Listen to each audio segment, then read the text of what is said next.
What's up and welcome back. I'm John Stark from MacMovieGuy.com, and I'm a blind film critic, and I'm jumping in on Joker, Folie. I think from now on, every sequel that wants to just call itself 2, I'm just going to say Folie just as a placeholder. Um, so I know it's late.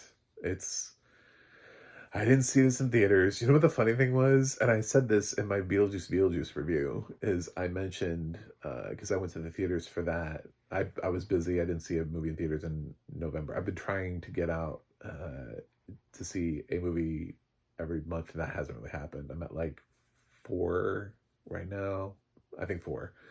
At least as of me recording this.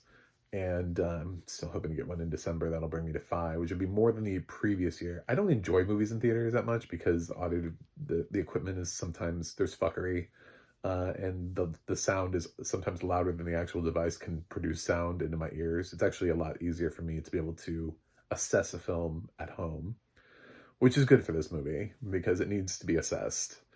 Uh, but I was going to see this, and then Beetlejuice. The reviews were just, and people were walking out, and I was like, you know what? I'm just going to do Beetlejuice. I didn't get a chance to see that in September.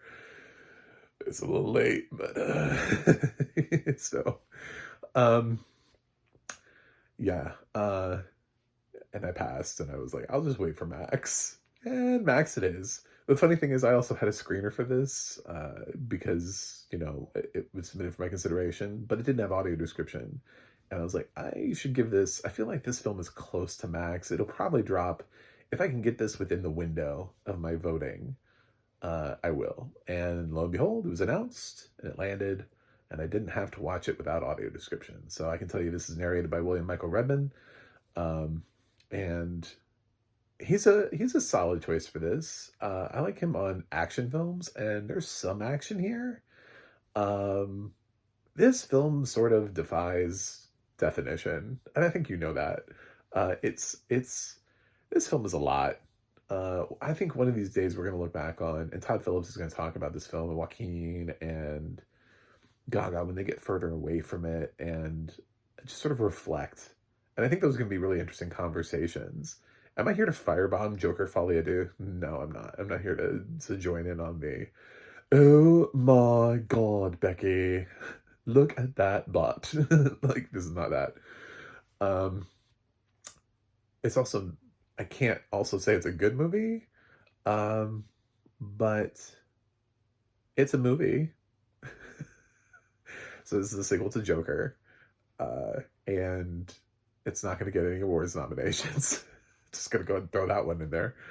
Um, it's a musical. They decided to go that route. Bold choice.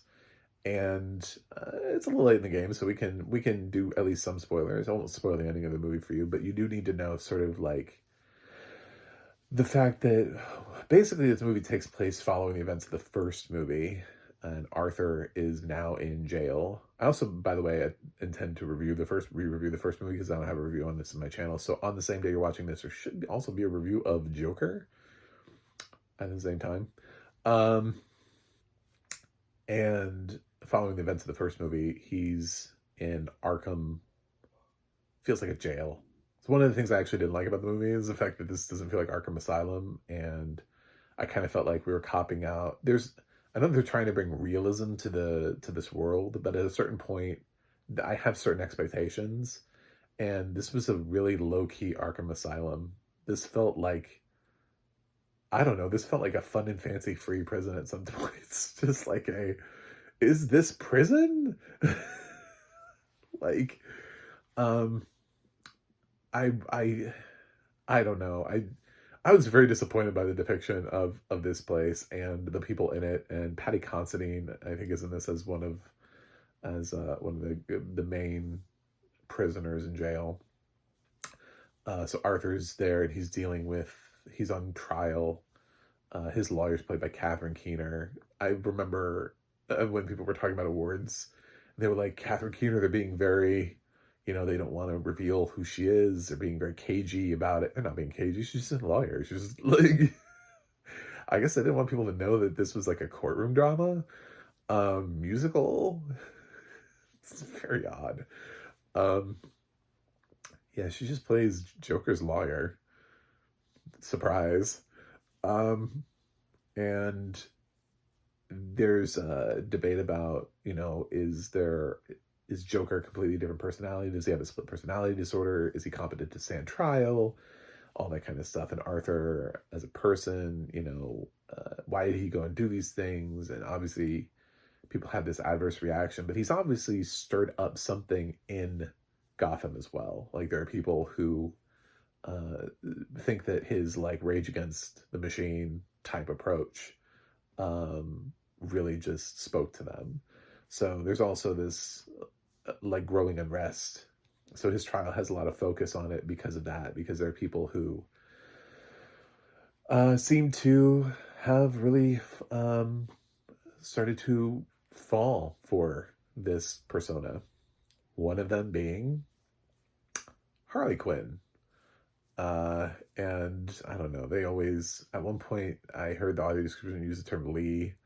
And then later on, they say Harley Quinzel, which is her name. And it's just like a weird backstory. It's such a weird version of Harley Quinn. Although, when Catherine Keener was talking about her later on, she really tries to like retcon everything you know about her throughout the course of the movie through, it's like they're trying to have their cake and eat it too.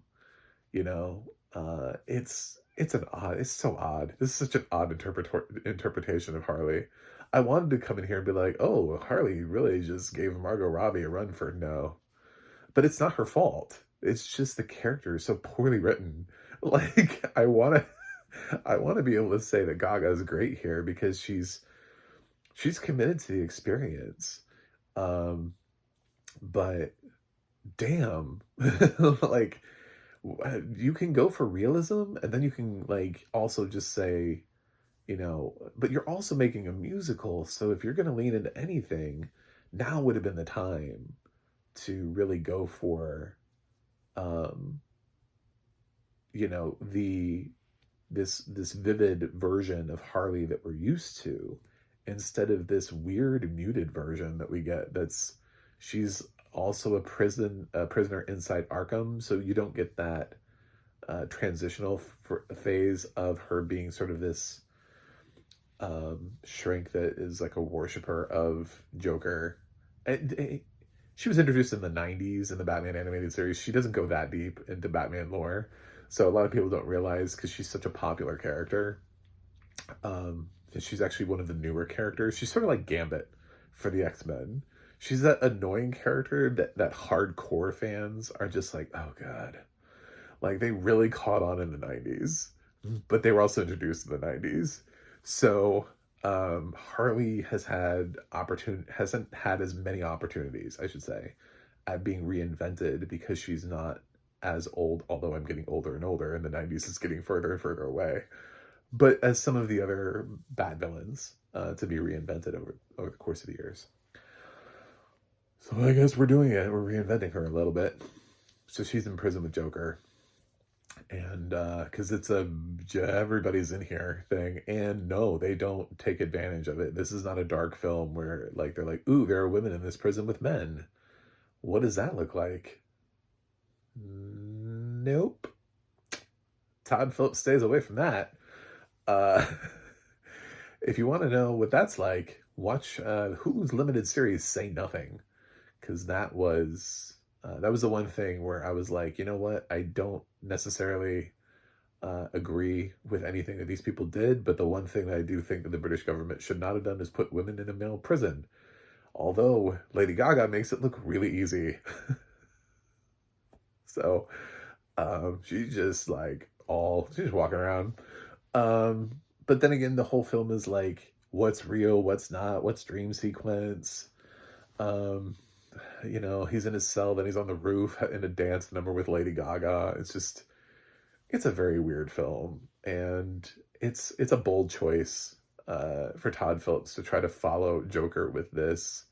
And I don't know what he was thinking. Honestly, like, he can't possibly have thought, like, the thing that I was thinking while I was watching this was I was reminded of what Lana Wachowski did with, um, I think it was Lana. It was only one Wachowski did the last Matrix movie. If I got the wrong Wachowski, I apologize. I'm gonna go with Lana.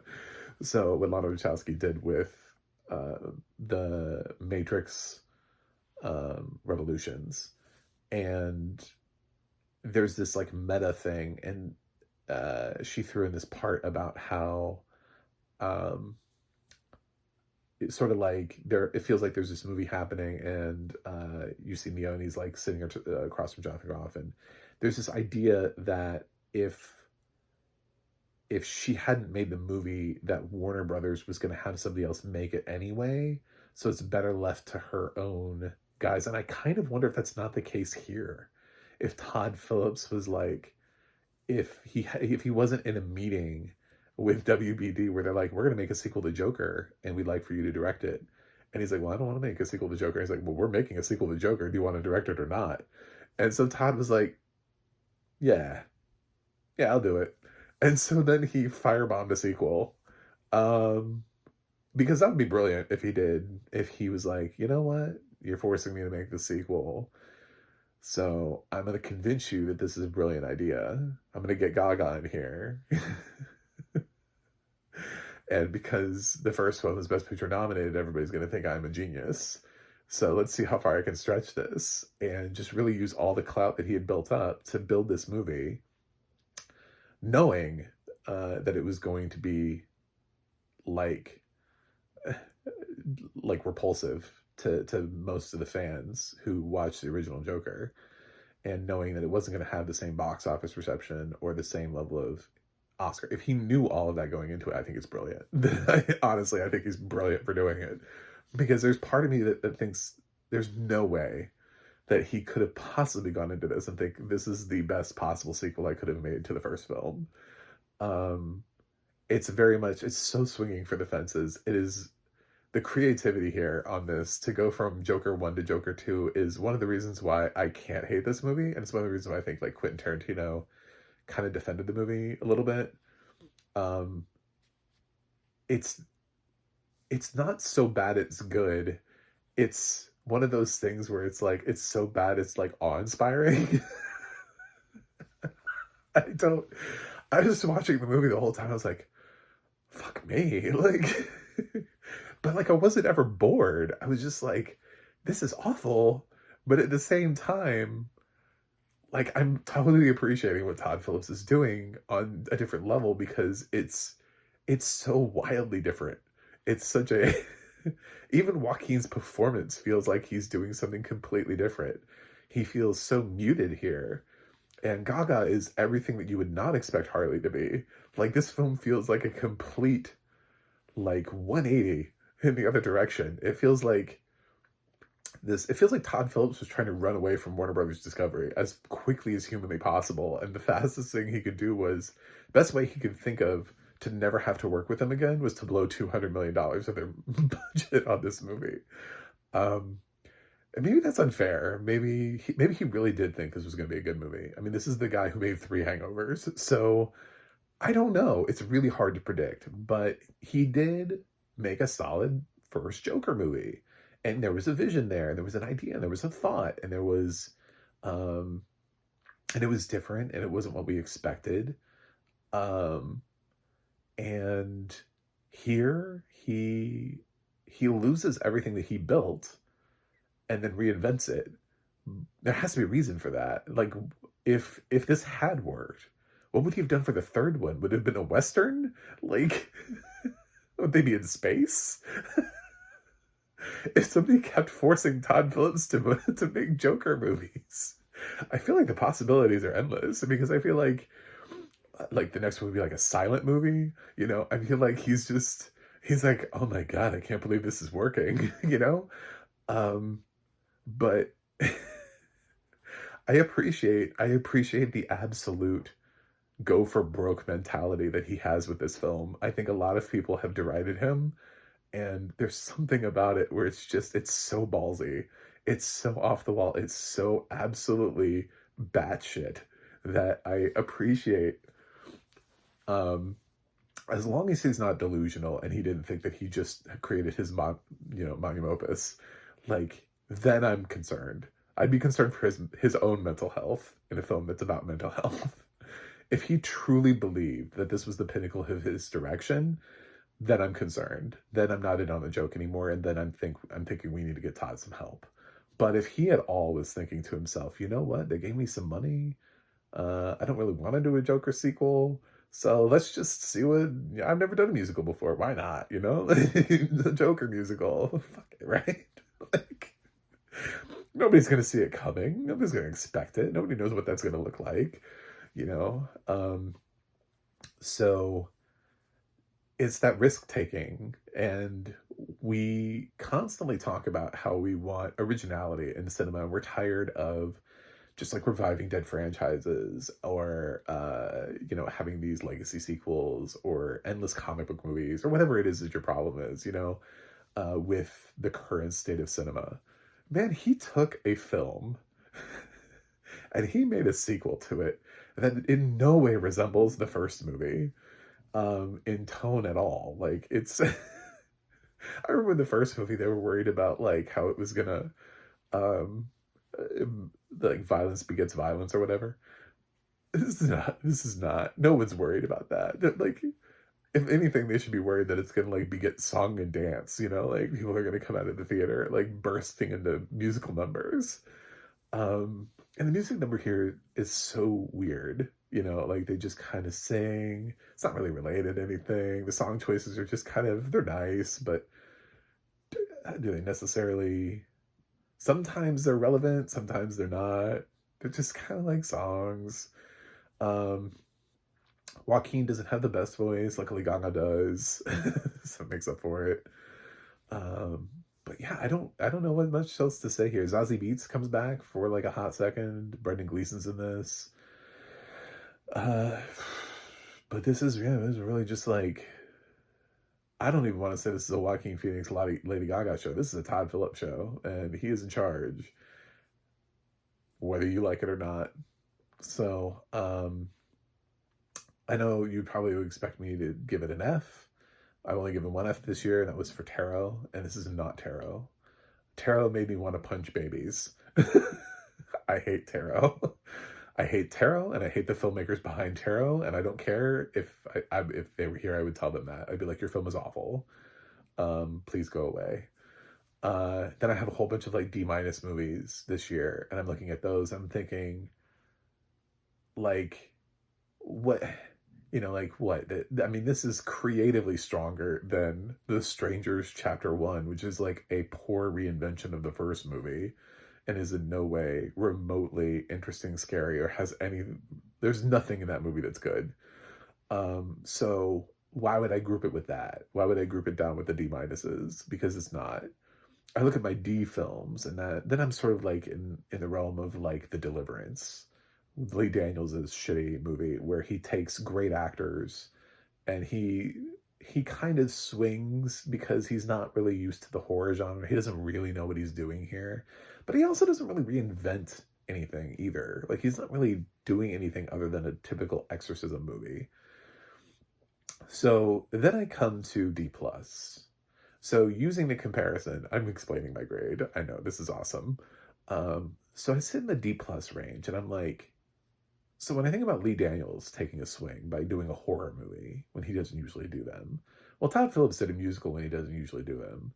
And if you ask me, I think Todd Phillips's swing into Joker Folie is more interesting than Lee Daniels's swing into The Deliverance, which I thought was more interesting than something like The Strangers Chapter 1, which serves no purpose, in Tarot, which is just god awful.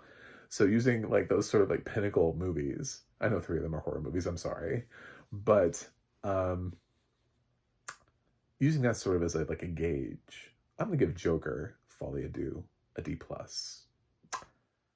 It's not good, and I can't stand by it, but I'm not willing to also necessarily completely firebomb it, because for part of it, I never thought I was watching a good movie, but I was always interested and I was awestruck. I don't think I could ever watch this again, though. I don't know that I can ever sit there because I think it's a one-time thing. I would encourage a lot of people who like cinema to just go ahead, even if you've heard something about it, just go ahead. It's a trip, man. It is an absolute trip, and my grade may be low, but unlike the people of tarot, I would not, I'd be very interested to talk to Todd about this and just be like, what was your thought? I love the audio description here, that they do. There's a lot of richness and depth in the musical numbers.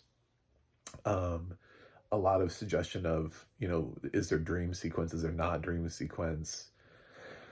Uh, little attention to details and just uh focuses on Joaquin's performance of, when he chooses to laugh and when not to laugh, and uh it's it always keeps the film interesting. There are always these like little choices that Todd makes throughout the movie, whether musical or not, that it intrigues me. I want to know what Joker 3 would have been like, because I really think, honestly, I don't think it would have been anything like this, and I don't think it would have been anything like the first one. I think he would have gone a completely different route yet again. I think his Joker movies would just continue to be like almost like practical jokes in the audience. And I don't think Space Joker is that outside the realm of possibility. I don't think a Western Joker, or it's they sound silly, but so does musical Joker. So, yeah, I guess if this film had been successful and Warner Brothers had been like, well, okay, turns out the audience likes that. What do you want? I want to know where he would have gone next. What's the next choice for him? Anyway, that's it. Thanks for watching. Thanks for subscribing. And I will see you guys on the other side.